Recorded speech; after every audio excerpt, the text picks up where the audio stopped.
Shalom, shalom, bien-aimés. Nous sommes heureux de nous retrouver encore sur notre plateforme d'enseignement chrétien, comprendre de chrétienté. Je t'invite, toi qui n'es pas abonné à notre page, d'aller t'abonner sur Facebook, sur YouTube, sur TikTok. Et nous poursuivons avec le thème de notre programme, ne pas être compromis en 2026.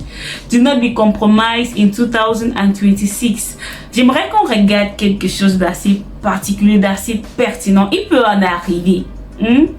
Que tu te sois compromis, il peut en arriver que tu aies désobéi à Dieu. J'ai une bonne nouvelle pour toi. La bonne nouvelle est que même lorsque la Bible dit 7 fois le juste tombe, 7 fois le juste se relève, ça veut dire que tu peux toujours sortir de ta compromission. Hey, you out there, tu peux t'en sortir de là. Tu peux te relever et tu recommences ta marche avec le Seigneur. Tu peux te relever et puis tu reprends le chemin dont tu avais commencé au départ. Et j'aimerais qu'on regarde la Bible dans le livre de Jonas chapitre 2. La Bible dit, lorsque Jonas a désobéi au Seigneur, le Seigneur a fait en sorte que ceux qui étaient dans le bateau, ils ont fait le tirage au sort et on a constaté que c'est Jonas qui était le problème et il leur a demandé de lui jeter dans l'eau. Et lorsqu'ils ont fait ceci, le Seigneur a ouvert la bouche d'un grand poisson qui a dû avaler Jonas. Et étant dans le ventre du poisson, Jonas a passé 3 jours et 3 nuits. Qu'est-ce qui se passe à partir du verset 2 du chapitre 2 de Jonas? La Bible dit, Jonas dans le ventre du poisson pria l'Éternel son Dieu. Il dit, dans ma détresse, j'ai invoqué l'Éternel et il m'a exaucé. Du sein du séjour des morts, j'ai crié et tu as entendu ma voix.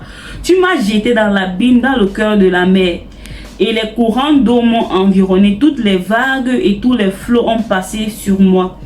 Je disais, je suis chassé loin de ton regard, mais je verrai encore ton saint âme. J'aimerais qu'on aille jusqu'au verset, qu'on lise le verset 11.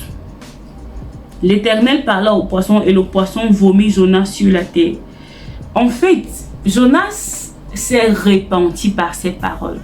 Il a dû présenter devant le Seigneur une repentance, un cœur vrai et sincère par rapport à ce qu'il avait fait. Et le plus souvent, lorsque nous nous compromettons, si en réalité nous voulons sortir de là, je vous assure, la repentance pour nous aider à sortir de là. Si tu te repens, tu es vrai devant Dieu, le Seigneur va te montrer sa miséricorde. Et comme Jonas, il va faire en sorte que le poisson, ce dans quoi tu te retrouves là, que le poisson là te vomisse.